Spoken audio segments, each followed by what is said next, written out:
હમણાં એકાદ વર્ષ પહેલા ચાઇનાના કલ્ચરલ મિનિસ્ટર ત્યાં અક્ષરધામમાં આવેલા. હવે ચાઇના આપને ખ્યાલ છે કે it is a communist country. એટલે કોમ્યુનિસ્ટ લોકો છે ને એ લોકો ધર્મમાં ના માને.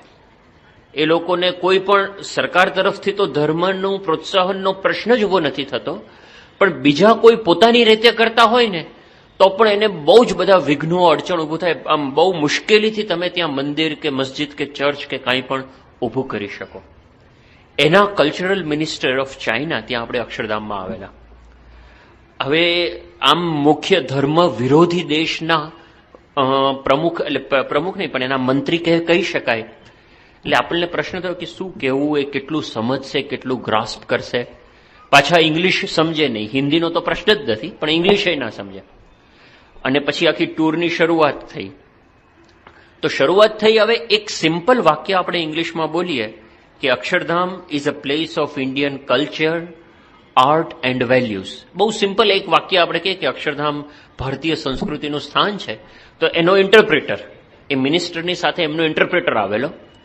એ ચાઇનીઝ લેંગ્વેજમાં છે ને બોલે ચોચી, એટલું લાંબુ બોલે ને. હવે આપણે એક વાક્ય ખાલી ઇંગ્લિશનું બોલ્યા હોય અને પેલો લગભગ આમ શું કહેવાય 1 મિનિટ સુધી બોલ કરે. આપણને ત્યાં સમજાવે છે શું, આ કહે છે શું? અને પેલો ચાઇનીઝ મિનિસ્ટર કોઈ પણ પ્રકારના એક્સપ્રેશન વગર આમ સાંભળે અને પછી પેલો બોલવાનું પૂરું કરે એટલે પછી ચાઇનીઝ મિનિસ્ટર પાછો બોલે એ ચાલે. એટલે આપણને એમ થાય કે આ શું કીધું હશે. પણ પેલો ઇન્ટરપ્રેટર પછી કે well the honourable minister says okay. આટલું લાંબુ આમ આખું સ્લો મોશનમાં ચાલતું હોય પણ આમ 1-1.5 મિનિટ પછી આપણને ખબર પડે કે આટલું વાક્ય કીધું, એનું પેલા કીધું ઓકે. મોઢા પર કોઈ એક્સપ્રેશન નહીં. અને આવી જ રીતે આખી ટૂર ચાલતી, જાણે બધું સ્લો મોશનમાં ચાલે. આપણે કંઈક એક વાક્ય કરીએ ને પછી આમ 2 મિનિટ રાહ જોવાની કે હવે શું થશે આગળ, એમ બધું સ્લો મોશનમાં ચાલતું હતું. પણ એ આખી એમની વિઝિટ પતી without any feedback, without any response. Visit પતીને પછી સીધું આ મિનિસ્ટરે એક વાત કરી. એ કે I want to tell you one. એટલે એ ચાઇનીઝમાં જ બોલતો હતો પણ એનો જે ઇન્ટરપ્રેટર હતો એણે વાત કરી, ઇંગ્લિશમાં વાત કરી, પણ હું ગુજરાતીમાં કહું છું. એ કે મારે એક વિનંતી કરવી છે તમને લોકોને. એટલે આપણે કીધું શું વિનંતી હશે? તો કે on behalf of government of China we provide you free land in Beijing but please make one Akshardham in China.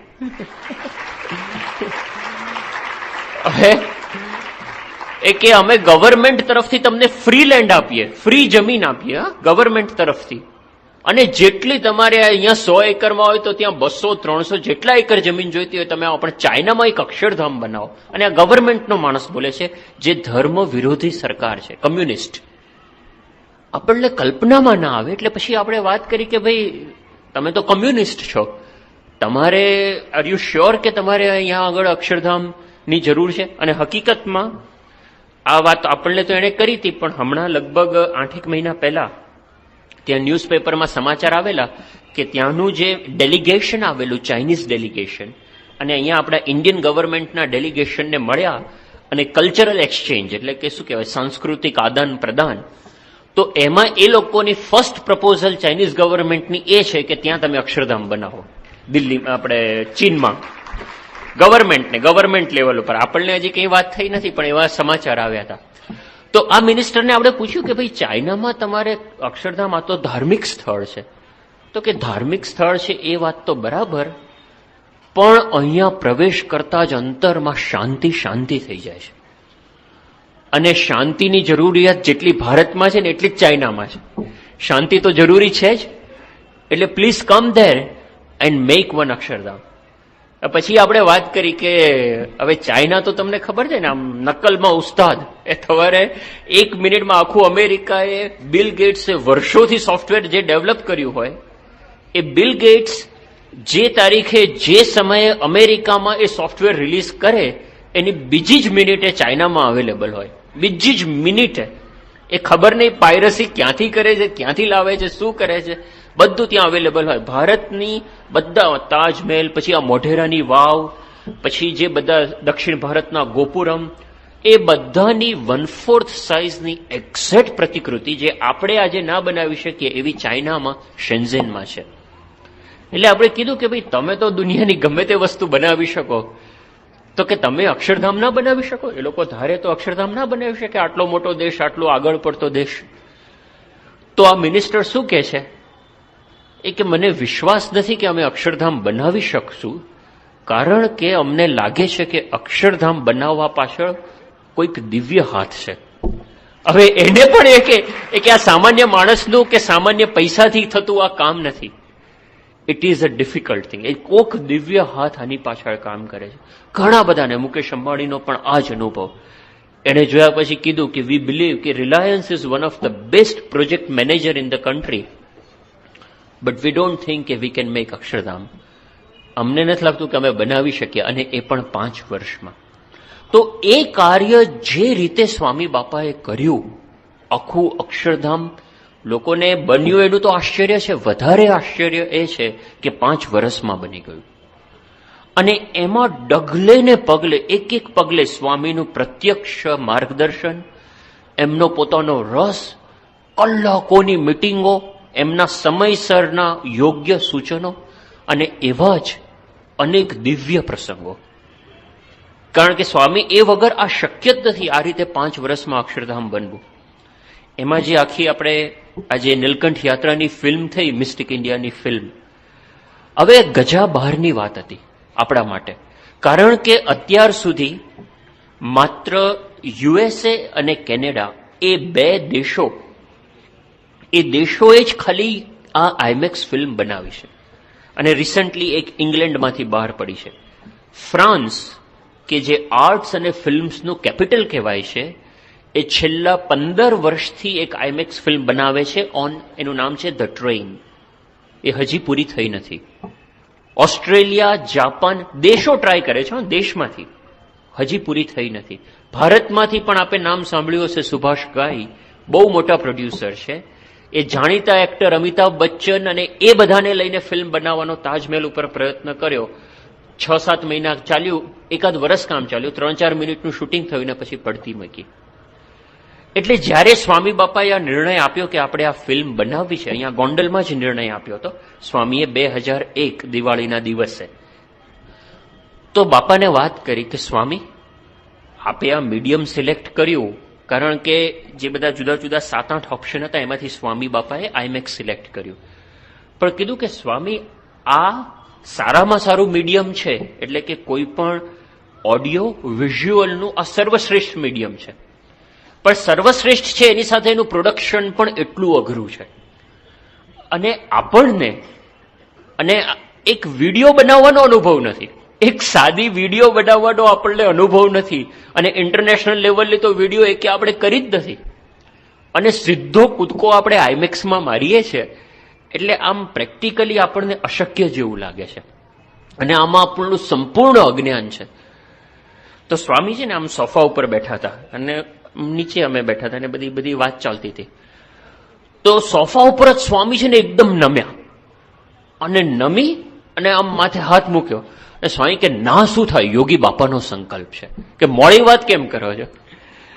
હવે યોગી બાપા એટલે કે એમનો પોતાનો જ સંકલ્પ છે, કે ના શું થાય, મોડી વાત કેમ કરો છો? પછી સ્વામી કે બધું કહો છો કે અજ્ઞાન છે, અજ્ઞાન છે, પણ આપણને તો અજ્ઞાન એ જ આશીર્વાદ. સ્વામી કે અજ્ઞાન છે ને એ જ આશીર્વાદ. આ સ્વામીની તો બધી વ્યાખ્યાઓ બધી સર્વોપરી હોય છે, યોગી બાપાની પણ એકદમ સર્વોપરી વ્યાખ્યા હોય કે અજ્ઞાન એ જ આશીર્વાદ, કે આપણે આમાં મંડી પડવાનું, ભગવાને જ કાર્ય કરવાનું છે, એ જ કરશે, એ પ્રેરણા કરશે અને આગળ ચાલશે. બહુ બળની વાત કરી, અને હકીકતમાં કેવળ એમની કૃપાથી ને એમના બળથી જ આખું પાર પડ્યું. કારણ કે કેટલા બધા એવા પ્રસંગો બન્યા. એક જેવું નીલકંઠ વર્ણીની વાતની શરૂઆત કરીએ તો નીલકંઠ વર્ણી ગૃહત્યાગ કરીને સીધા ગયા હિમાલયમાં. હવે હિમાલયમાં શૂટિંગ કરવું કોઈ 10 વર્ષના બાળકનું, it was impossible. Nilkanth Varni તો સાક્ષાત ભગવાન હતા, અને એ ગયા એ જ બતાવે છે કે સાક્ષાત ભગવાન હતા. પણ હવે એમનું ઇમિટેટ કેમનું કરવું? કારણ કે જે કાલી ગંડકી નદીની ખીણમાં ગયા, જે ધવલગીરીને એના બેઝમાં ગયા, ત્યાં આગળ 0 ડિગ્રી ટેમ્પરેચર તો સહેજે બપોરે 2 વાગે 0 ડિગ્રી ટેમ્પરેચર હોય છે. અને એમાં પણ જ્યારે સવારના કે સાંજના શૂટિંગ કરીએ તો વિન્ડ ચિલ ફેક્ટર, જે પવન હોય ને, એ પવન એ -20 -30 સુધી જાય છે. હમણાં છાપામાં વાંચતા હશો ત્યારે હિમાચલ પ્રદેશમાં -20 સુધીનું ટેમ્પરેચર છે. એમાં કોઈ પણ બાળકને તમે 5 મિનિટ પણ ઉઘાડા શરીરે રાખો ને તો ડેફિનેટલી મેડિકલ સાયન્સ એમ કહે છે કે ડેથ ના થાય તો સિવિયર બોડીમાં હેમરેજ કે ડેમેજ થાય. આ વાત મેડિકલ સાયન્સ કહે છે. કોઈ પણ મેડિકલ જર્નલમાં તમને મળશે કે ડોક્ટર કહેશે. હવે જેવું આ નક્કી થયું, સૌથી પહેલો પ્રશ્ન ઉભો થયો. એટલે સ્વામી બાપાને 2002ના એન્ડમાં બોચાસણમાં મળવા માટે ગયા અને ત્યાં આગળ વાત કરી કે સ્વામી, આ શક્ય નથી હિમાલયમાં કોઈ પણ બાળકનું શૂટિંગ કરવું. એટલે આપણે હિમાલયનું સ્વામી કે હિમાલય તો મુખ્ય છે, નીલકંઠ વર્ણિ હિમાલયમાં ગયા એ તો આખા દ્રશ્યો મુખ્ય દ્રશ્ય છે. સ્વામી, આ બાળકને આવી રીતે 10 વર્ષ આ બધા ના પાડે છે, ડોક્ટરોને બધા ના પાડે છે. સ્વામી કે કાંઈ નહીં થાય, એને સાક્ષાત નીલકંઠ વર્ણિ પ્રવેશ કરશે. પણ સ્વામી એને ખુલ્લો રાખવાનો હિમાલયમાં? સ્વામી કે હા, ખુલ્લો રાખવાનો, કશું નહીં થાય. અને નીલકંઠ વર્ણિ પ્રવેશ કરશે, કોઈ વાંધો નહીં આવે, તમે નિશ્ચિંત થઈને શૂટિંગ કરો. એટલે પછી કેવળ સ્વામીની આજ્ઞા હતી અને એમની ઈચ્છા એમના બળે શરૂ કર્યું. હવે ત્યાં હિમાલયમાં શૂટિંગ માટે અમે પહોંચ્યા અને અમારું શૂટિંગ શરૂ થવાનું હતું 5મી માર્ચ 2003. એ દિવસથી શૂટિંગ શરૂ કરવાનું હતું. હવે હિમાલયની જે કાલી ગંડકી ખીણમાં, બરફના પર્વતોમાં હિમાલયમાં નીલકંઠ વર્ણિ જાય છે, તો એક્ઝેક્ટ કયા સ્પોટ ઉપર શૂટિંગ કરવું એ બધું અમે એની લગભગ 4 મહિના પહેલા, એટલે કે 2002ના નવેમ્બરમાં ત્યાં આગળ નેપાળનું આખું સ્કાઉટ કર્યું. 2-3 વખત ગયા હતા. આખું સ્કાઉટ કરી એક્ઝેક્ટલી કઈ જગ્યાએ આપણે હેલિકોપ્ટર લઈ શકીએ, કેમ કે હેલિકોપ્ટર લેન્ડ થવું જોઈએ ત્યાં. એ લેન્ડ થાય, કેમેરા ગોઠવી શકાય, નીલકંઠને ચલાવી શકાય, એ બધું આખું બધા પ્રોસ કોન્સ બધું જોઈ અને નવેમ્બર મહિનામાં આપણે એક્ઝેક્ટ સ્પોટ નક્કી કર્યા કે આ જગ્યા, આ જગ્યા, આ જગ્યા, આ જગ્યા, અહીંયા આ સિક્વન્સમાં આપણે શૂટિંગ નક્કી કરશું. હવે આપ જાણો છો કે બરફની વર્ષા તો ડિસેમ્બર કે જાન્યુઆરીમાં થાય અને ત્યાં પણ આપણે પૂછ્યું તો એ લોકોએ કીધું કે મેક્સિમમ બરફ જાન્યુઆરી-ફેબ્રુઆરીમાં થાય છે. એટલે એ લોકોએ આપણને સૂચના આપી કે તમે માર્ચમાં શૂટિંગ રાખો, ફર્સ્ટ વીક ઓફ માર્ચમાં. ત્યાંની નેપાળની ગવર્મેન્ટ એટલે જે આ બધી એજન્સીએ સૂચના આપી, તો તમને એકદમ ફ્રેશ સ્નો અને ફ્રેશ બરફ તમને મળશે. એટલે એ લોકો બધાને એજન્સીઓને પૂછી અને માર્ચના ફર્સ્ટ વીકમાં શૂટિંગ નક્કી કર્યું. હવે જે જગ્યાએ નવેમ્બરમાં બરફ હોય ત્યાં માર્ચમાં તો વધારે હોય ઉલટાનો, કેમ કે સ્નોફોલ આખો શિયાળામાં થયેલો હોય. એટલે એ બધું અમે નક્કી કર્યું અને પછી શૂટિંગના બધા સામાન સાથે ત્યાં આગળ અમે લગભગ 1 વીક પહેલા પહોંચ્યા ત્યાં નેપાળમાં. અને આ 5મી માર્ચથી શૂટિંગ શરૂ થતું હતું અને 2જી માર્ચે અમે જે એનો આપણો ડિરેક્ટર ઓફ ફોટોગ્રાફી છે રીડ સ્મૂટ, અને આનો પાછો સ્પેશિયલ ફોટોગ્રાફર આવેલો ત્યાં લંડનથી કે જેણે ઇરાકના વોરમાં બધું એરિયલ શૂટિંગ કહેવાય, એટલે એરિયલ એટલે હવામાંથી હેલિકોપ્ટરમાંથી શૂટિંગ કરે, એનો પાછો જુદો માણસ હતો. એને પછી જે આખું હેલિકોપ્ટરમાં બહાર જે કેમેરો લટકતો હતો એ બધા માણસો ભેગા થઈ અને સ્કાઉટ કરવા માટે નીકળ્યા 2જી માર્ચે. અને સીધું પહેલા સ્પોટ ઉપર ગયા. જીપીઆરએસ હોય, જીપીઆરએસ એટલે તમને એક્ઝેક્ટ પોઝિશન મળે કે આ સ્પોટ. પહેલા સ્પોટ ઉપર ગયા, અતિ આશ્ચર્ય કે જ્યાં નવેમ્બરમાં બરફ હતો ત્યાં આવું બ્રાઉન લેન્ડ, બરફ જ નહીં. તો પેલો રીડ મને કે યાર કલ્પેશ, આ શું તે નક્કી કર્યું બધું? મેં કીધું ભાઈ નવેમ્બરમાં બરફ હતો ને મેં તમને એ વખતે આ જગ્યાની વિડીયો પણ મોકલી હતી કે ભાઈ આ બધી જગ્યા તમને યોગ્ય લાગે છે? તો કે હા. તો કે ઓકે, વાંધો નહીં, ચલો હવે આ જગ્યાએ ગમે તે બરફ નહીં હોય, આપણે બીજી જગ્યાએ જઈએ. બીજી જગ્યાએ ગયા, ત્યાંય બરફ નહીં. અને વી વર લાઈક લિટરલી શોક્ડ કે આ શું થયું, કેમ બરફ નથી?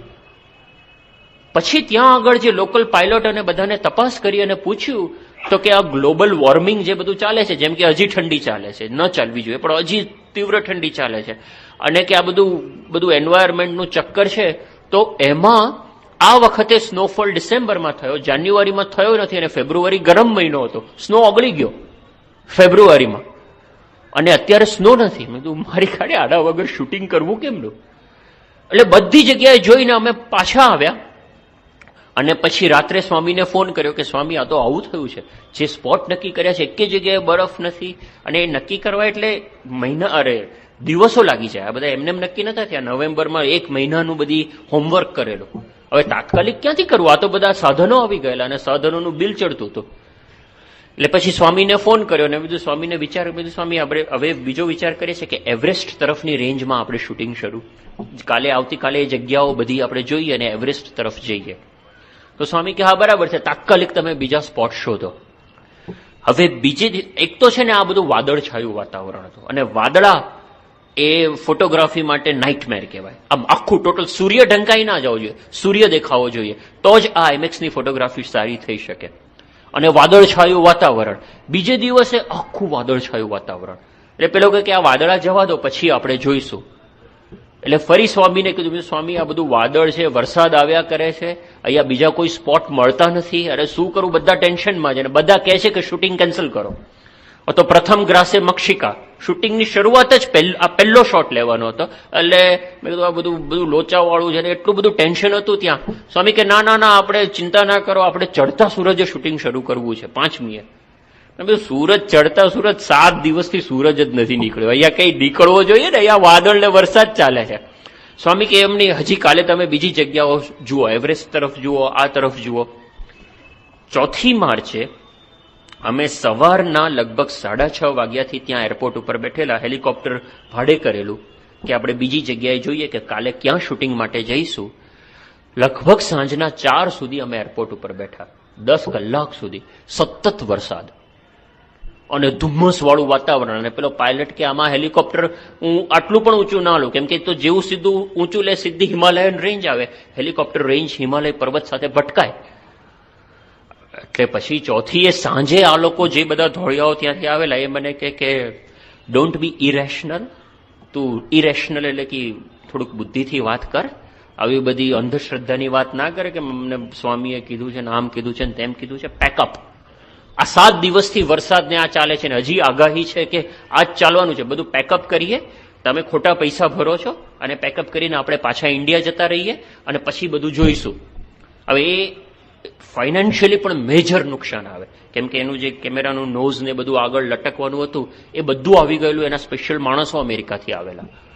એટલે 4મીએ સાંજે બાપાને મેં રાત્રે વાત કરી, મેં કીધું સ્વામી આ તો ખરેખર કફોડી પરિસ્થિતિ છે, એક કે બીજી જગ્યા મળી નથી કે જ્યાં બરફ હોય, સતત વરસાદ છે, વાદળો છે, અમારે શું કરવું? અમે પેકઅપ કરી અને પાછા ભારત આવતા રહીએ. એટલે સ્વામી જે બોલ્યા છે ને, સ્વામી એકદમ ગળગળા. સ્વામી કે અરે ભાઈ, હું સવારથી પ્રાર્થના જ કરું છું. સ્વામી કે સવારે પૂજામાં હું આ પ્રાર્થના કરતો હતો, બપોરે પણ હું આ જ પ્રાર્થના કરું. સ્વામી કે અત્યારે સાંજે આરતીમાં આ પ્રાર્થના, અને સ્વામી કે અત્યારે સૂતા સૂતા હું આ જ પ્રાર્થના કરું છું કે આ કામ આપણું સર્વોપરી શરૂ થઈ જાય. તમે ચિંતા ના કરો, ભગવાનમાં વિશ્વાસ રાખો, નીલકંઠ વર્ણીનું કાર્ય છે, કાલે ચડતા સૂરજે શૂટિંગ શરૂ કરી જ દો. પણ મેં તો સ્વામી શું શૂટિંગ એટલે કઈ એમ હવામાં, આ કઈ ફિઝિકલી ક્યાં જાઓ તમે, કઈ કયા સ્પોટ ઉપર જવાનું શૂટિંગ માટે? સ્વામી ક્યાં જવાનું? સ્વામી કે જ્યાં નીલકંઠ વર્ણી ગયા હતા ને ત્યાં જવાનું. મેં કીધું સ્વામી નીલકંઠ વર્ણી કાલી ગંડકી ને પુલ્હાશ્રમ ગયેલા, ત્યાં તો બધું નથી બરફ. સ્વામી કે વાંધો નહીં, તોય કાલે ત્યાં જજો અને કાલ સવારે બધું પેકઅપ કરો, મોડો વિચાર ના કરશો તમે. એટલે મેં આ લોકો બધાને કીધું, મેં કીધું ભાઈ આવું કીધું છે. બધા હસતા હતા, આપણા ઉપર, સ્વામી ઉપર, બધા ઉપર હસતા હતા કે આ બધા કઈ બુદ્ધિપૂર્વક આ બધું કઈ થોડું, આમાં આ બધી વસ્તુઓ સામે પડી છે ને તમે આવા નિર્ણયો લો. વ્યવસ્થિત ઇન્ટેલિજન્ટ બુદ્ધિપૂર્વક નિર્ણય લેવા જોઈએ ને. આખી રાત વરસાદ ચાલુ હતો, હું સૂતો જ નથી, બહાર જ કે ભાઈ હવે બંધ થાય વરસાદ, હવે બંધ થાય વરસાદ, કંઈક હિમાલય ખુલે, કંઈક દેખાય, ધુમ્મસ ને વાદળો દૂર થાય. તો આ સ્વામીએ આજ્ઞા કરી હતી એટલે બધા અમે કરી. ત્યાં આગળ એરપોર્ટ ઉપર ગયા, વહેલી સવારે 5:30 વાગે બધા હેલિકોપ્ટર લોડ કર્યા અને બધો સામાન તૈયાર કર્યો. અને એક્ઝેક્ટ 5:30 પોણા 6 વાગે ત્યાં સૂર્યોદય થયો. સ્વામીએ જે કીધું હતું કે ચડતા સૂરજે શૂટિંગ શરૂ કરજો, મેં તો સૂરજ જ નથી જોયો. એટલે ચડતા, અને એ જે સૂર્યોદય નીકળ્યો ને, હવે બધા તો એરપોર્ટ ઉપર એમને આંટા મારતા હતા ત્યાં હેલિકોપ્ટરની આજુબાજુ, પણ બધા નાચવા લાગ્યા. બધાને એટલો આનંદ થઈ ગયો કે હસ કંઈક સૂરજ નીકળ્યો. અને પછી જેવો થોડોક વધારે સૂર્યોદય થયો અને જોયું તો ચોખ્ખું આકાશ, એટલે પેલો કે જલ્દી પેકઅપ, હેલિકોપ્ટર ઉપાડો, હવે કંઈક પાછા વાદળ આવી જાય. એ પેલા શું કે અમુક હાઈટની ઉપર જતા રહીએ તો પાછળ કદાચ ન નડે. એટલે ફટાક દઈને હેલિકોપ્ટર પડ્યા. પેલો કે ક્યાં જવાનું છે? મેં કીધું જે આપણે સ્પોટ નક્કી કર્યા હતા નીલકંઠ વર્ણીના એ સ્પોટ ઉપર ચલો. તો કે પણ ત્યાં તો બરફ નથી. મેં કીધું ચલો, જે હોય એ સ્વામીની આજ્ઞા છે, આપણે ચલો એ જગ્યા પર. અને અમે એ પહેલા સ્પોટ ઉપર ગયા. જેવું આખી મેઇન જે માછાપુછારે રેન્જ છે એ 8000 ફૂટ ક્રોસ કરી અને જેવી કાલી ગંડકી વેલી કે જેના કિનારે કિનારે ચાલી અને નીલકંઠવાણી પુલ્હાશ્રમ ગયા હતા, એમાં અમે એન્ટર થયા અને જોયું આખો હિમાલય બરફથી છલકાયેલો. આખો હિમાલય આમ બરફની ધોળી ચાદર પાથરી હોય ને એવી રીતે. અને અતિ આશ્ચર્ય, જ્યાં આવી બ્રાઉન લેન્ડ હતી એની જગ્યાએ બરફ. ફટ દઈને એ સ્પોટ ઉપર અમે ઉતર્યા. Beautiful sunlight, blue sky, orange sunlight, white snow, સહેજ પણ ડર્ટી નહીં. નહીતર તો સ્નોમાં શું થાય, આ બધા હિમાલયમાં નજીકથી જેવા તમે શોટ લો ને, પેલો બરફ પડ્યો હોય પછી એના પર ધૂળે દિવસો સુધી પડે એટલે ગંદો સહેજ લાગે. પણ આ તો એકદમ ફ્રેશ વ્હાઇટ સ્નો. પહેલું સ્પોટ, બીજું સ્પોટ. અમે કીધું અત્યારે વિચાર કર્યા વગર ફટાફટ શોટ લેવા માંડો. અને આખું શોટ લઈ અને પછી અમે બેઝ કેમ્પમાં ગયા અને ત્યાં પૂછ્યું કે ભાઈ આ બરફ હતો નહીં ને આવ્યો ક્યાંથી? તો કે 4મી તારીખે, અમે 5મી સવારે શૂટિંગ શરૂ કર્યું, તો કે 4મી તારીખે સાંજે બરફની વર્ષા થવાની શરૂ થઈ છે. આખી રાત વરસાદ પડ્યો, સવારે 4 વાગ્યા સુધી બરફ પડ્યો છે હિમાલય. આગલી તારીખે, આગલી સાંજે રાત્રે 10 કલાક સુધી જે બરફ પડ્યો, ફ્રેશ રૂના ગોટા જેવો સ્નો. અને અદભુત શૂટિંગ. આખું અમે શૂટિંગની શરૂઆત કરી અને છેક ઉપર સુધી પુલ્હાશ્રમમાં અને બધે શૂટિંગ કર્યું. હવે આ છોકરો, એને છે ને અમે નીચે તો નીલકંઠ વર્ણીના કપડા, એટલે પેલું માત્ર કૌપીને એના ઉપર પેલો કટકો અને પેલું મુંજ મેખલા, શરીર ખુલ્લું, પગ અહીંયાથી ખુલ્લા, અને પેલું કઈ પ્રોટેક્શન તો કહેવાય જ નહીં. કૌપીન ને કટકો એને કઈ થોડું હિમાલયમાં પ્રોટેક્શન કહેવાય. અહીંયા અત્યારે ઠંડીમાં આપણે ના ઉભા રહીએ. અને એના ઉપર એને પેલો ઓવરકોટ, જ્યારે હેલિકોપ્ટરમાં અંદર હોય ત્યારે આપણે એક એવો ઓવરકોટ લીધેલો જે બધા એવરેસ્ટ ચઢનારા બધા હોય ને એ લોકો જે લે એટલે એકદમ પ્રોટેક્શન મળે. પણ બીજું મેડિકલી શું છે કે જેવો આ કોટ કાઢો, આ કોટમાં ફૂલ પ્રોટેક્શન, તમને એકદમ ગરમાવો થઈ જાય. પણ જેવો કોટ કાઢો સીધું 0 ડિગ્રી અને સીધો હેલિકોપ્ટરની બહાર મૂકવાનો એને. અને હેલિકોપ્ટરની બહાર એને મૂકી અને જે ધવલગીરી 26,000 ફૂટ એનો બેઝ કેમ્પ, 12-13,000 ફૂટ ઉપર, ચારે બાજુ બરફ બરફ બરફનું જ મેદાન, એમાં એને મૂકવાનો ત્યાં આગળ એકલો. પછી એની સાથે ઉતરું. હવે એને અને ઉપર હેલિકોપ્ટર પછી એને મૂકીને ઉપર ચડી જાય, એને હું અમે નીચે હોઈએ અને પછી એને એ જગ્યા ઉપર મૂકી અને મારી પાસે રેડિયો એટલે પેલું શું કે વોકી ટોકી, અને હેલિકોપ્ટર ઉપર જાય અને ઉપરથી પેલો નજીક આવે એને શોટની રેન્જમાં, એટલે મને વોકી ટોકીમાં કે હવે તું કોટ લઈ લે અને you run out of the frame. એટલે તરત એનો કોટ લઈ અને મારે 100 મીટર દોડી જવાનું દૂર, એટલે જેથી હું ફ્રેમમાં ના આવું, એટલે પેલા એમાં. અને નીલકંઠ વર્ણી એ ત્યાં ઊભો હોય, એ છોકરો લતેશ વડોદરાનો, હવે તો એનું નામ નીલકંઠ છે, પણ એ ત્યાં ઊભો હોય અને ધ્રુજે બિચારો. આપણે દયા આવે. અરે ધ્રુજે એટલે -20. હું 2 કોટ, ગોગલ્સ, ટોપી, હેન્ડ ગ્લવ્સ, પેલા શૂઝ પહેરીને મને ઠંડી લાગતી હતી. અને એ છોકરો ખુલ્લો ઊભો હોય અને ધ્રુજે, અને હું જેવો દૂરથી દોડું અને પેલો મને કે okay tell him to walk. એટલે પછી હું જોરથી બૂમ પાડું, નીલકંઠ વર્ણી શરૂ કરો ચાલવાનું. એટલે પેલો ધ્રુજતો હોય ને હું એકદમ સ્ટ્રેટ, જાણે કશું છે જ નહીં, આત્મારૂપે વર્તવા લાગે એકદમ સડનલી. અને સીધી માળા, અને માળા લઈને એ ચાલવા માંડે. એટલે એ પોઈન્ટથી બી પોઈન્ટ જે નક્કી કર્યો, અહીંયાથી અહીંયા સુધી એ ચાલે અને એના માથેથી હેલિકોપ્ટર પસાર થાય. હવે માથેથી 20-30 ફૂટ ઉપરથી હેલિકોપ્ટર પસાર થાય ને, એટલો પવન આવે, એટલો પવન. એમનેમ તમે અત્યારે અહીંયા તમારા માથેથી 20 ફૂટેથી પસાર થાય ને તો એટલો પવન આવે તમને કે આમ તમે થથરી જાઓ. અને એ પેલો વિન્ડચીલ વાળો પવન એના માથે પડતો હોય અને માથા પરથી પસાર થાય. એ છોકરો સહેજ ડગે નહીં અને સીધો ચાલીને આગળ જાય.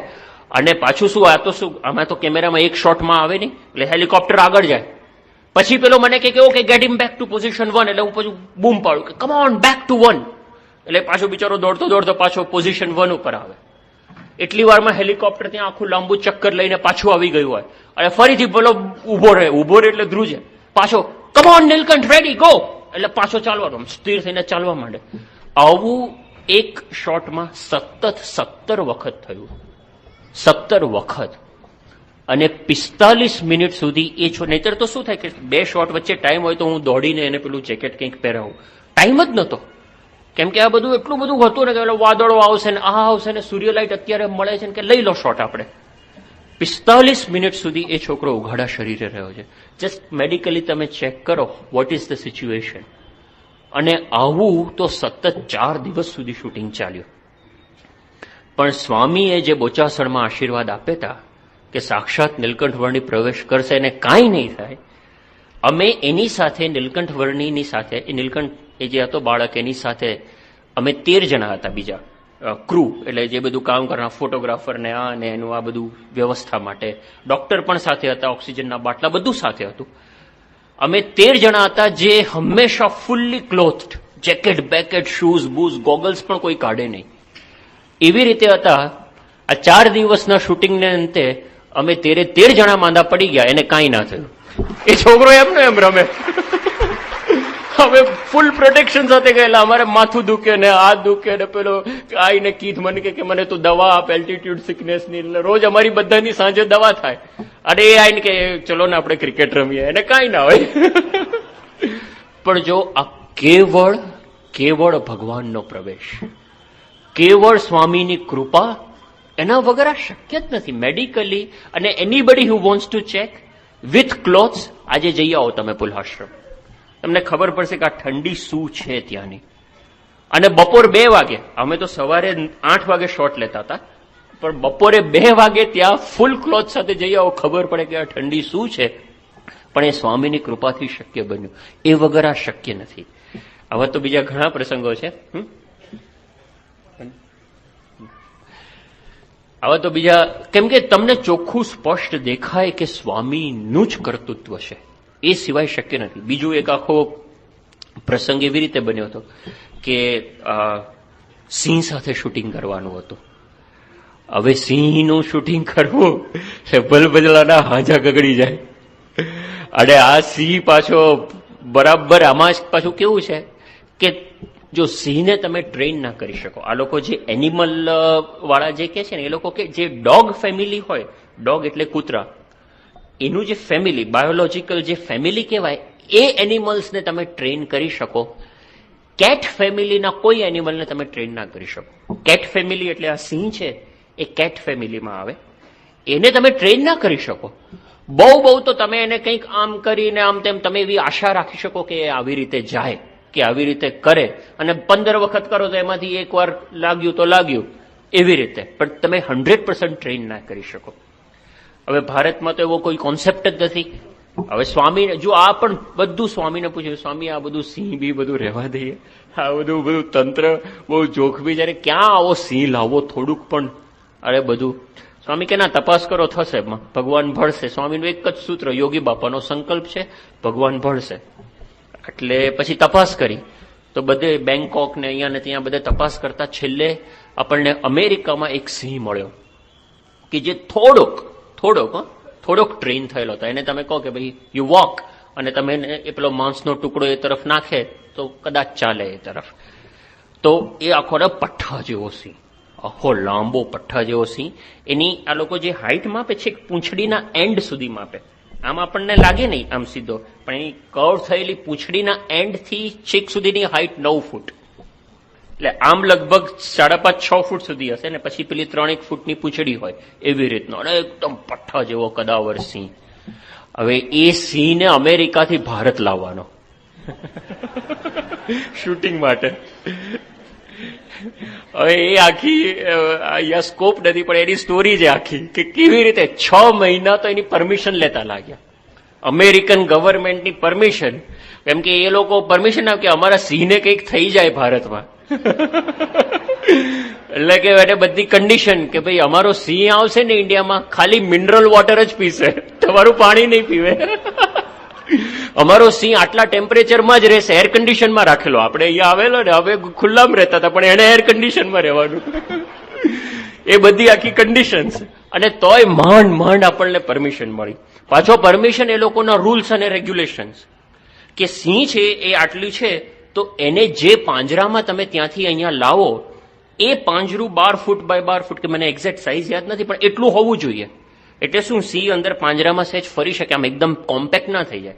અને આટલું ઊંચું 6 ફૂટ કે 8 ફૂટ ઊંચું. હવે તકલીફ એ હતી કે એ જે પાંજરાની સાઇઝ હતી એ આખી ફ્લાઇટના કાર્ગોમાં જઈ શકે એવી કોઈ ફ્લાઇટ જ અમદાવાદ આવતી નથી. નહીં, પેલી મોટી મોટી ફ્લાઇટો હોય બોઈંગ, જમ્બો, એમાં આ પાંજરું આવે તો ત્યાં અમેરિકાથી દિલ્હી કે બોમ્બે સુધી આવી જાય, પણ અમદાવાદ કેમ ન લાવવો એને? એ બધી બહુ લાંબી વિધિ થઈ, ફ્લાઇટ ડાયવર્ટ કરાવીને આ કરીને તે કરીને બધી લાંબી કરી અને માંડ માંડ એને અમદાવાદ એરપોર્ટ ઉપર ઉતાર્યો. અને એમાંય જે દિલ્હી એરપોર્ટ ઉપર પેલી ફ્લાઇટમાંથી જે ઇન્ટરનેશનલી આવી હોય એમાંથી અમદાવાદ વાળી ફ્લાઇટમાં તો આખું દિલ્હી એરપોર્ટ ભેગું થઈ ગયું. કેમ કે આમ પેલા જેમ પસાર થતો હોય ને લગેજ ને માણસો, એમ સિંહ પસાર થતો હતો એરપોર્ટ પર. એટલે બધું અહીંયા અમદાવાદ એરપોર્ટ ઉપર રાત્રે સિંહ ઉતર્યો, પછી એને પાછું પેલી ટ્રોલી, રેમ્પ, અને આ તો ધોળિયાઓ એની સાથે બધા, તો એ પેલું એ જે કરવાનું એ રેમ્પમાંથી ઉપર ચડાવો ટ્રકમાં, એટલી બધા પ્રશ્નો આપણને અશક્ય લાગે. ખરેખર આજે આપણે શાંતિથી બેસીને વિચાર કરીએ કે આજે ફરી કરવું છે આવું, કોઈની હિંમત ના ચાલે, ના બાપા નથી કરવું. આપણને એમ લોકો કે તમને અનુભવ છે, કાંઈ અનુભવ નહીં. અનુભવ નહીં, એક કેવળ સ્વામીની કૃપાથી એમના વચન એ વખતે થઈ ગયું. એવો કોઈ અનુભવ નથી જેથી આપણે કોન્ફિડન્ટલી કે ચાલો ફરી કરીએ આપણે આ વસ્તુ. તો એ માંડ માંડ સિંહ હવે લાવ્યા અહીંયા. હવે સૌથી મોટો પ્રશ્ન એ થયો કે આપણો જે આ નાનો છોકરો નીલકંઠ, લતેશ, એને એનિમલ ફોબિયા, દરેક ફોબિયા છે ને એક શબ્દ છે અંગ્રેજીમાં, દરેક માણસને કોઈક જગ્યાનો ડર હોય છે. કોકને હાઇટનો ડર હોય, એ હાઇટ ઉપર જાય જ નહીં, આમ જોઈ જ ના શકે નીચે. કોકને પાણીનો ડર હોય, એ સ્વિમિંગ પુલની નજીક જ ના જાય કે હું ડૂબી જઈશ. મનમાં અજ્ઞાત એવો ડર જ હોય. એમ આના હૃદયમાં જડાઈ ગયેલો પ્રાણી પ્રત્યેનો ડર. અને કેટલો ડર! અમે નેપાળમાં શૂટિંગ કરતા હતા. હવે ખાલી એક શોટ આપણે એવી રીતે ડિઝાઇન કર્યો હતો કે આખું જે જૂના સમયનું આખું વિલેજ હતું અને લગભગ અહીંયા આગળ આટલે દૂર ત્યાં ભેંસ બાંધી હતી, એટલે ખીલે ભેંસ બાંધી હતી. અને નીલકંઠ વર્ણી છે એને આમ ચાલતા ચાલતા આવતા હોય, આપણે ખાલી એવું બતાવવું હતું કે નીલકંઠને તો પ્રત્યેક જીવ પ્રાણી માત્ર પ્રત્યે કરુણા હતી, પ્રેમ હતો, દયાની દ્રષ્ટિ હતી. એટલે ખાલી શોર્ટમાં મેં એને સમજાવ્યું, મેં તું ચાલતો ચાલતો આવે ને ત્યારે ખાલી આ ભેંસ તરફ જોઈને આમ ખાલી આમ નોડ કરવાનું, આમ પેલું કરે ને આમ એમ નોડ કે જે રબારીને કરે, પણ એટલા પ્રેમથી તારે ખાલી એની સામે જોઈને આમ નોડ કરવાનું ને ચાલવાનું, સીધા આગળ ચાલી જવાનું ભેંસથી 10 ફૂટ દૂર. તો મને કે ઓકે. પછી જેવું શોર્ટ અમે લેવાનું શરૂ કર્યું ને એટલે આમ ચાલતો ચાલતો આવે, આમ કરીને જતો રહે. મેં કીધું આમ નહીં, આમ તું જરા શાંતિથી પ્રેમથી આમ સહેજ નોડ કર. અને એને 6 વખત કરાવડાવ્યું, 6 વખત આમ કરીને જતો રહે. એને ડર એટલો બધો, ભેંસનો ડર, બાંધેલી ભેંસનો એને ડર કે આમ શું કરશે મને. મેં તો કાંઈ નહીં કરે, હવે આ બાંધેલી ભેંસને નોડ ભાઈ માંડ 7મી વખત એને કર્યું. હવે આ આખી હિસ્ટ્રી ખબર. એના પપ્પાએ પણ કીધું કે આને છે ને બહુ બીક લાગે, કૂતરા બલાડા બધાથી. મેં કીધું મારી કાઢે, અને સિંહ સામે કેમ ન ઉભો રાખશું, કૂતરા બલાડાથી બીવે છે. પછી સિંહ તો આવી ગયો ત્યાં આગળ. પછી આપણે એવું નક્કી કર્યું હતું કે એને પહેલા શૂટિંગના 3 દિવસ 4 દિવસ પહેલા આપણે એક્લેમેટાઇઝ, એટલે કે શું કે એને ધીમે ધીમે સિંહની નજીક લઈ જવો, અને સિંહ પણ છે ને એની ગંધ પારખે, એટલે સિંહને પણ લાગે કે ના આ ફેમિલિયર છે, નવું ના લાગે સિંહને. અને એના જે બધા નિયમો હતા એ બધા ખરેખરા નિયમો હતા. એટલે એ કે આપણે સિંહ અને નીલકંઠ એકબીજાને આમ શું કહેવાય કમ્ફર્ટેબલ ફીલ થાય એવી પ્રેક્ટિસ પહેલા કરીએ, અને પછી 4 દિવસ કરીને પછી શૂટિંગ કરીએ. હવે આને ખબર તો પડી કે આ સિંહ આવ્યો, અને પેલી એક્લિમેટાઇઝેશન પ્રેક્ટિસ શરૂ કરવાની હતી. એના આગળના દિવસે અમે ત્યાં ગાંધીનગર હતા અક્ષરધામમાં, અને શ્રીજી સ્વામી, ભક્તિ સ્વામી અને એ બે આગળ ચાલતા હતા, એની પાછળ આ નીલકંઠ ચાલતો હતો થોડે 5-7 ફૂટ દૂર. અને સડનલી છે ને એકદમ નીલકંઠ કૂદ્યો અને સીધો ભક્તિ સ્વામીને ચોંટી ગયો. બધું આ થયું શું? એકદમ આ એ નોર્મલ ચાલતા હતા ને થયું શું? પછી ખબર પડી કે એ વખતે આપણે પેલો ટેરરિસ્ટ અટેક થયેલો આપણે અક્ષરધામ ઉપર, પેલો આતંકવાદીઓનો હુમલો થયેલો. પછી આપણે થોડીક સિક્યોરિટી માટે 2 કૂતરા રાખેલા, એક કિંગ અને કેપ્ટન, બરાબર. હવે રાખ્યા હતા તો ખરા, આપણને એમ કે આ બધા કદાવર પેલા કૂતરા હશે, પણ હતા તો હાવ લોલીપોપ જેવા કૂતરા. એને આઈસ્ક્રીમ ખવડાવવાનો રોજ, ચમચીથી આઈસ્ક્રીમ કરીને બે એક થપ્પડમાં કરીને બેસી જાય એવા કૂતરા હતા. બધાને ખબર કે આ બર્થડે કૂતરા પણ હવે રાખ્યા હતા, એટલે પછી કે ભાઈ ચલો એ દેખાવના તો મોટા કૂતરા છે. એ કૂતરા બાંધેલા, જે ભગવાનભાઈ છે એ બાંધેલા હાથમાં પકડેલા નીલકંઠ, અને બધાને ખબર છે કે આ કૂતરા કાંઈ નથી કરતા અને કાન આમળો ને તોય બેસી જાય એવા છે. એ કૂતરા જોયા ના ચોંટી પડ્યો. મેં કીધું મારે હવે આને કાલે સિંહ સામે લઈ જવાનો છે. એટલે પછી સ્વામી બાપાને ફોન કર્યો. જો બાપા આવી પરિસ્થિતિ છે, આના તો મનમાં ભય છે સખત, અને કાલથી ટ્રેનિંગ શરૂ કરવાની છે, શું કરું છું? તો સ્વામી કે એને ફોન આપો નીલકંઠને. હવે આ છે ને બહુ શરમાળ છે, બહુ બોલે નહીં, આમ એવું જ બોલે. એટલે પછી બાપાનો ફોન એને આપ્યો. પછી સ્વામીએ, એટલે મને વાત કરી યોગીચરણ સ્વામીએ કે બાપા આ રીતે બોલ્યા. સ્વામીએ એને વાત કરી. સ્વામી કે તું શું ડરે છે આ કૂતરાથી ને, અને કે કાલે તારે સિંહ સામે જવાનું છે, તું ડરે છે કેમ? સ્વામી કે તું યાદ કર કે હિમાલયમાં તારી કોણે રક્ષા કરી હતી. સ્વામી કે હિમાલય તો કેટલું, હિમાલય આજે આખું આપણે પ્રસંગ કીધો કેટલું અશક્ય જેવું છે. સ્વામી કે જે ભગવાને તારી રક્ષા કરી એ જ ભગવાન રક્ષા કરશે, અને એ જ ભગવાન સિંહને પ્રેરણા કરશે. તું ચિંતા ના કરશે, જે બીશ નહીં, તને કાંઈ નહીં થાય. એટલે સ્વામી કે તારે છે ને તને બીક લાગે ને એટલે યોગી બાપા એવું સ્વામી બોલે. સ્વામી કે યોગી બાપા એવું કરવાનું, એટલે એમની સ્વામી બાપાની સ્મૃતિ કરવાની, એમને યાદ કરવાના. અને ત્રીજી વાત સ્વામીએ કરી. સ્વામી કે જો આપણે ક્યાં દેહ છીએ, આપણે તો આત્મા છીએ. કે જે થશે દેહને થશે. બાજુ આને કે 10 વર્ષના છોકરાને કે જે થશે દેહને થશે, આપણે બીવાનું નહીં, આપણે તો આત્મા છીએ. તો સ્વામી તો અલૌકિક પુરુષ. એટલે બધી સ્વામી એને બધી વાત કરી, અને સ્વામી કે તું બળ રાખજે, હિંમત રાખજે, ભગવાન ભેળા છે, કાંઈ નહીં થાય. અને પછી બીજે દિવસે જે આપણું રાયસણમાં આખું ગ્રાઉન્ડ છે જ્યાં શૂટિંગ હતું, તો ત્યાં આગળ આખું આપણે ટોટલ ચારે બાજુ કોર્ડન કરી દીધું, આખો ટોટલ એરિયા. અને ટ્રેનિંગ કેવી રીતે કે પેલો સિંહને પાંજરામાંથી છૂટો મૂકવાનો, પછી સિંહ વોક કરે એટલે આખું ચાલવાનું શરૂ કરે. એની આગળ એક ટ્રેનર ઉભો હોય, એટલે ટ્રેનર નહીં પણ એને કંટ્રોલ કરી શકે એવો. અહીંયા એને થોડું દોરડા જેવું રાખેલું હોય, પણ એ જો કરીને હતો એ હારો પઠ્ઠો 6.5 ફૂટનો, આમ પહેલવાન જેવો. આમ એકવાર તો પકડીને પેલો સિંહ બિચારો ઉભો રહી જાય, આમ એટલો. આમ તો સિંહની તાકાત વધારે, પણ આ માણસ એવો પઠ્ઠા જેવો જો કરીને હતો. એની પાછળ એની ટ્રેનર બાઈ હતી. પાછી એની જે મેઇન કંટ્રોલર, સિંહની કંટ્રોલર હતી ને, એ બાઈ હતી. અને એ બાઈએ આ સિંહ નાનો હતો ત્યારથી મોટો એને કરેલો. એટલે એ બાઈ અને એનો ત્રીજો માણસ ડાબી બાજુ હોય, વચ્ચે સિંહ, આગળ પેલો, પાછળ પેલી બાઈ ને ડાબી બાજુ. અને પછી થોડુંક ચાલ્યા પછી મારે અને નીલકંઠ, અમારે 2 જણા. એટલે અમારે પાછળ સિંહની પાછળ પેલા દૂર ચાલવાનું, પછી નીચે થોડી વારમાં નજીક આવવાનું. જેવો સિંહ બહાર નીકળ્યો ને, હું ને નીલકંઠ બેઠા હતા, તો આ કે હું નહીં આવું. મેં કીધું મારી કારે, મને બીક લાગે છે, હું તો નહીં જાઉં, હું સિંહની પાસે નહીં જાઉં. પછી મેં એને બધું જે સ્વામી બાપાએ આગલે દિવસે કીધેલું યાદ આવ્યું. બધું તને સ્વામીમાં વિશ્વાસ નથી? સ્વામી તને કોઈ દિવસ કે અમે કોઈ કરીએ? પણ બધું આ સિંહ તો આમ છે, આમ. બધી અડધો કલાક એને વાત કરી, તો પાછો બેઠો થઈ ગયો. જેવી સ્વામી બાપાની વાત કરીને તો કે હા વાંધો નહીં, ચલો હું આવીશ હવે. અને પછી અમે સિંહની નજીક ધીમે ધીમે ચાલવા લાગ્યા. પછી પેલા એ કીધું એટલે અમે સિંહની જમણે પડખે ચાલવા લાગ્યા. પછી સિંહ, પછી હું ને મારી બાજુમાં નીલકંઠ.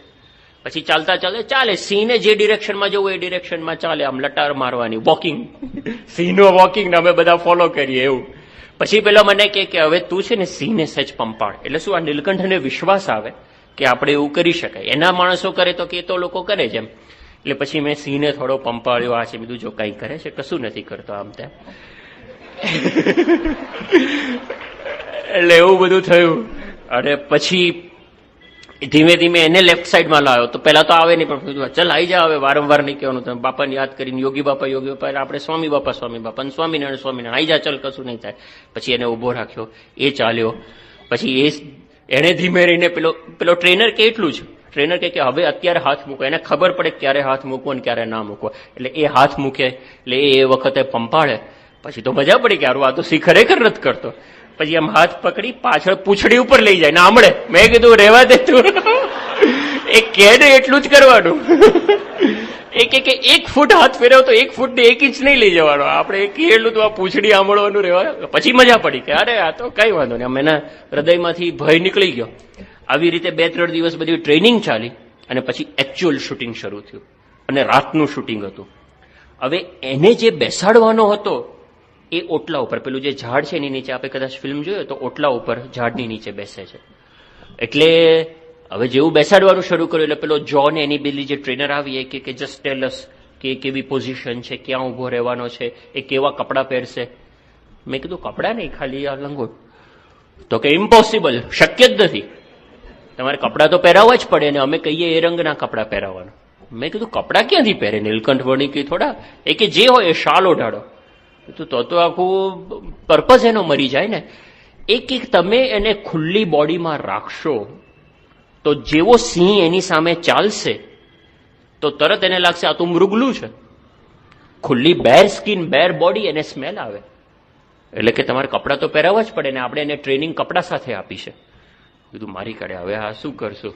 અત્યારે આ છેલ્લી મિનિટે ગતકડું કાઢ્યું. પછી કે કેવી રીતે બેસશે? મેં કીધું આ હાઈટ ઉપર આ રીતે બેસે. કે ઇમ્પોસિબલ, કારણ કે સિંહ છે એ સિંહ નીલકંઠ વર્ણીની સામે જાય છે.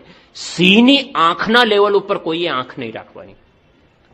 એવું પાછું સિંહની આંખ, સિંહ. અને પછી અમને બધાને શીખવાડેલું જે શૂટિંગમાં હાજર હતા કે સિંહનો નિયમ કેવો કે સિંહ તમારી સામે જોવે ને તો એની આંખમાં આંખ નહીં પરોવવાની. તમે એની આંખમાં આંખ પરોવીને જુઓ ને, તમે એને ચેલેન્જ આપો છો. એટલે સિંહ તમારી સામે જો ને તમારા માડું અવળું જોઈ જવાનું. એની આંખમાં આંખ સીધી પરોવીને જુઓ ને તો કે હી વિલ અટેક, કે તમે એને ચેલેન્જ આપી.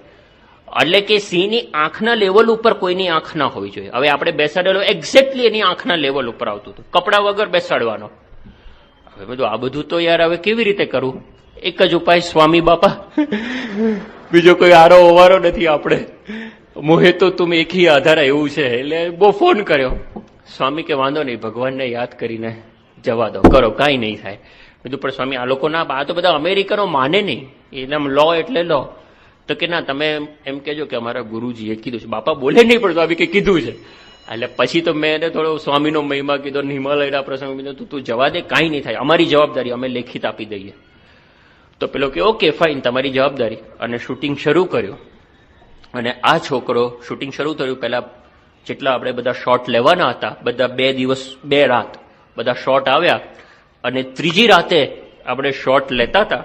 અને ઇટ વોઝ બહુ લાંબી સ્ટોરી છે. બધું આમ ગયો, આખું ઝાડ કાપ્યું ને બધું, બહુ લાંબી સ્ટોરી છે. પણ એ જેવો ગયો અને બેઠો તો, નીલકંઠ વર્ણી અહીંયા બેઠા હતા અને સિંહ અહીંયા બેઠો હતો. નીલકંઠ વર્ણી પેલા ઓટલા ઉપર બેઠા હતા, સિંહ નીચે જમીન ઉપર બેઠો હતો.